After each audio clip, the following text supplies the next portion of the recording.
Reka twongere tubasuhuze mwe mwese mudukurikiye kuri channel yacu ya Ingando Online, mwamaze gukora subscribe. Namwe mudukurikiye mutarakora subscribe ariko mukaba mukunda ibiganiro tubagezaho, namwe turabasuhuje. Ushobora kuba uri umwe mu batunze gaze bakoresha bateka cyangwa uteganya kuyigura, cyangwa se ukaba nibura warabonye aho bazicuruza. Aha ntabwo tugiye kureba uko bagurisha cyangwa se bacuruza gaze, ahubwo tugiye kureba amakosa 10 abacuruza gaze bahuriyeho, kuko batajya bayabwira abaje kugura gaze, nyamara kutayamenya nicyo giteza izi mpanuka za hato na hato ziterwa na gaze mugenda mwumva hano hatandukanye.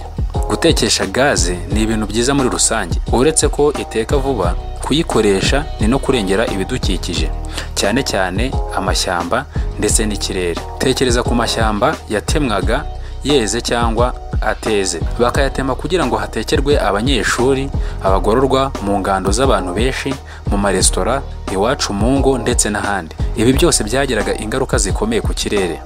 Rero kubera gukoresha gaze mu gihe dutetse, izi ngaruka nk'uko abashakashatsi babyerekana zagiye zigabanyuka.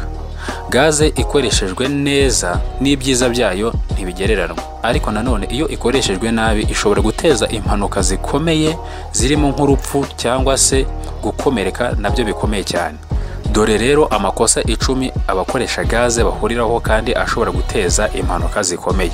Ikosa rya mbere, ugucugusa igicupa cya gaze ugira ngo wumve aho igeze.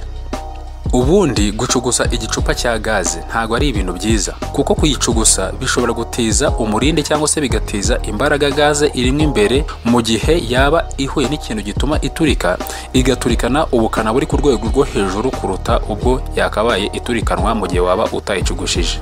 Ikosa rya kabiri,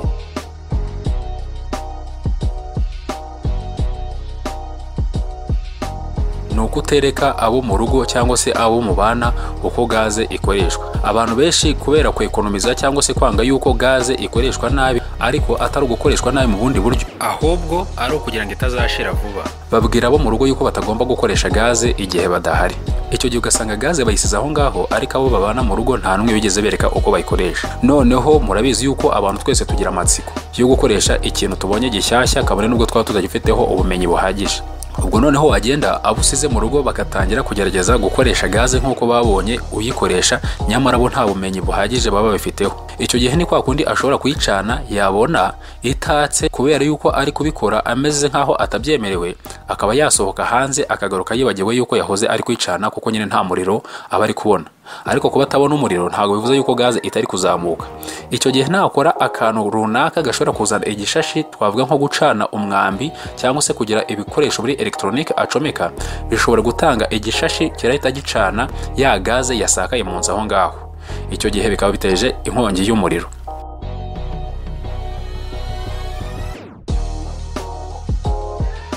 Ikosa rya gatatu ni ugucana gaze itaka ukajya gushaka ikibiriti kugira ngo uze uyifatirisha.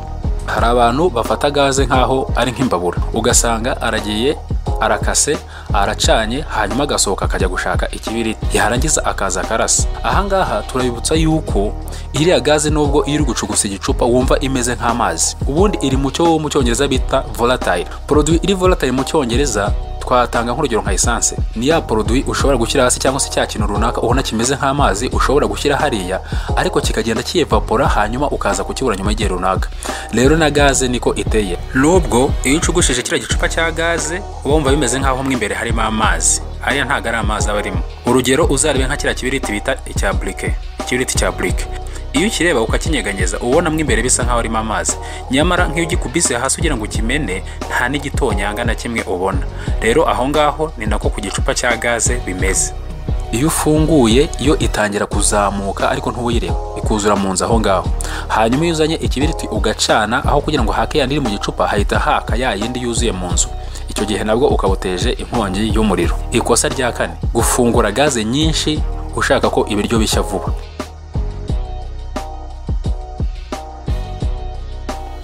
Gufungura gaze nyinshi ushaka ko ibiryo bishya vuba ni ikosa rikomeye, kubera yuko aho kugira ngo bishye vuba bishobora gutuma amazi akama vuba mu biryo wari utetse, bikaba byashirira mu gihe utari witeze yuko bishirira, ahubwo wowe washaka kubishya vuba. Aho ngaho rero gushirira kw'ibiryo ni handi bitangira nabyo kuba byatangira kuba nk'ikintu cyumye, nabyo bikaba makara. aho ngaho nabyo bishobora guteza impanuka cyangwa se bigateza umuriro ushobora gutwika ibindi bintu mu nzu bidatewe na gaze ahubwo bitewe na bya biryo byashiririye cyane. Ikosa rya gatanu, gucana imbabura hafi ya gaze. Gucana imbabura hafi ya gaze ni ikosa naryo rikomeye cyane, kubera yuko ubundi gaze, kiriya gicupa cya gaze batubwira yuko tugomba kukibika ahantu hadashyuha cyane, ahantu kidahura n'ubundi bushyuhe.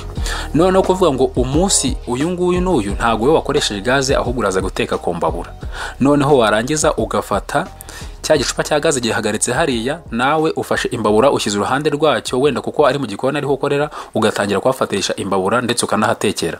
Iriya mbabura ishobora gutuma cya gicupa cya gaze gishyuha, cyashyuha nacyo kigashyushya ya gaze irimo imbere, bigasa nkaho nayo kiyitabuye, hanyuma cya gicupa kikaba cyaturika bigateza impanuka ikomeye cyane.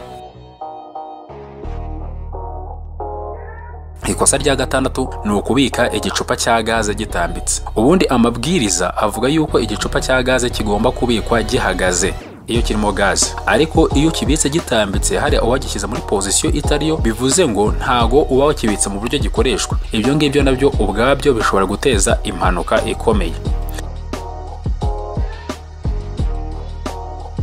Ikosa rya karindwi ni ugutekesha ishyiga rya gaze riri hasi iruhande rwa gaze. Ubundi mu gukoresha gaze, igicupa cya gaze nicyo kigomba kujya hasi ariko gihagaze, hanyuma ishyiga rya gaze rikajya hejuru nko ku meza. Noneho hari abafata igicupa cya gaze kigaterekwa hariya ku ruhande n'ishyiga rikajya hasi, kubera igicupa cya gaze ari kirekire gisumba ishyiga, icyo gihe ubona yuko ishyiga riri munsi ya gaze.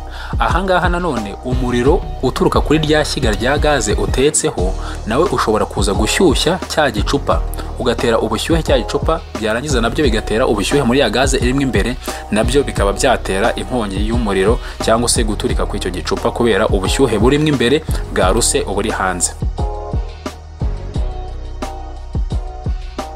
Ikosa rya munani ni ugucomeka ibikoresho bikoreshwa amashanyarazi igihe wumva hari impumuro ya gaze mu nzu. Ubundi ahangaha batubwira yuko igihe wumvishe hari impumuro ya gaze mu nzu, icyiza kiba gufungura amadirishya ukavana amarido ndetse n'umuryango.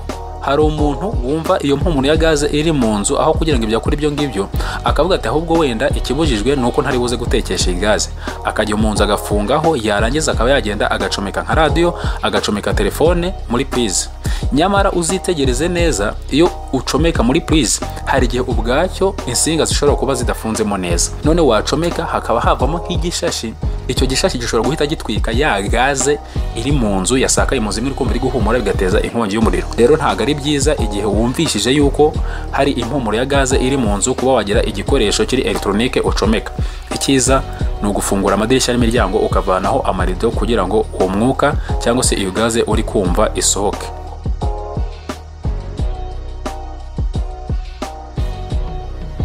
Ikosa rya 9 kandi rikunze kwirengagizwa n'abantu benshi ni ukutarikoresha mu gihe ubona risigaye ryaka umuriro cyangwa se rifite urumuri rusa nk'umuhondo cyangwa se orange, kuko ubundi gaze iri kwaka igomba kuba ifite urumuri cyangwa se yaka umuriro w'ubururu. Rero ni ukuvuga yuko iri miraka umuhondo cyangwa se orange, bishatse kuvuga yuko oxygen ishobora kuba ijyamo imbere aho kuba ihura nayo nyuma kugira ngo haboneke umuriro. Rero ni byiza yuko igihe gaze yawe itangiye kwaka ibara ry'umuhondo cyangwa se rya orange aho kuba ari ubururu, ushobora kubwira abatekinisiye bakanika ibijyanye n'amashyiga cyangwa se gaze muri rusange, bakaba bagira icyo bari gusuzumiraho kugira ngo icyo kibazo bakigukemurira. Ikosa rya 10 ni ukutabanza kugenzura neza niba hari ahantu gaze yaba icisha uriya mwuka urimo imbere nyine witwita gaze usohoka hanze atari handi wabugenewe. Cyane cyane twavuga nko kuri uyu mugozi uba ucometseho uhuza ishyiga na gaze. Tuba tugomba kugenzura neza niba hari ahantu waba warapfumutse ku buryo gaze yajya isohokera atari aho yagenewe kugira ngo ikoreshwe, kuko biranabyo bishobora guteza impanuka. Igihe haba hari kunyura gaze nkeya, wa muriro uri kwishyiga hejuru aho ucaniye ushobora kuza kuba mwinshi nawe ugahita utwika ya gaze isohokera hahandi, hanyuma nabyo bigateza impanuka. Tukwibutse yuko iyi ngiyi ni Ingando Online, tuboneka kuri Facebook, ndetse no kuri Instagram.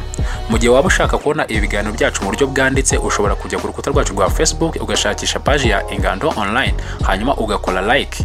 Icyo gihe wazajya ubona ibiganiro tubagezaho mu buryo bwanditse. Tukwibutsa niba utarakora subscribe, akanya keza ko kwikorana aka ngaka kugira ngo nawe ujye mu bare w'abantu benshi babona ibiganiro byacu ko tubishyizeho ako kanya. Turabashimiye.